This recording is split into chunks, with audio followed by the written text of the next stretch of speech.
се оказа едно от най-притегателните места в града. Докато по-малките подскачаха в такт с музиката, техните родители споделиха какво биха искали да се направи във Варна още за децата им.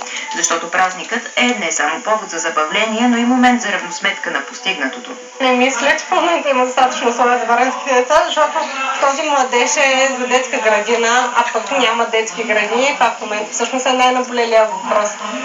Като цяло говоря за всички родители, защото нито има като цяло детски градини, нито има къде да ги оставим, пък трябва да работим, за да може да има... Колко са големи? Ами, той е първокласник тази година, пък той е за първа група в детската градина. Да се поддържат по-добре детските площадки. Ти си от участниците, защо реши да се включиш в този концерт? Ами, това почна първо от моя концерт на училището. Аз пях тази песен и публиката много ми хареса и госпожата, която ме води пеенето, Кичка Христова, тоест ме записа в този концерт да изпълня тази солова песен. А и те и се обадиха и също искаха някаква естрадна песен. Тук все пак си без възнаграждение. Какво ти дава този досег с публиката?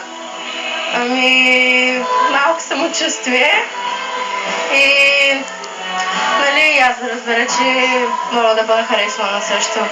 Ти си вече едно пораснало дете, но какво искаш да пожелаеш на по-малките варненски деца?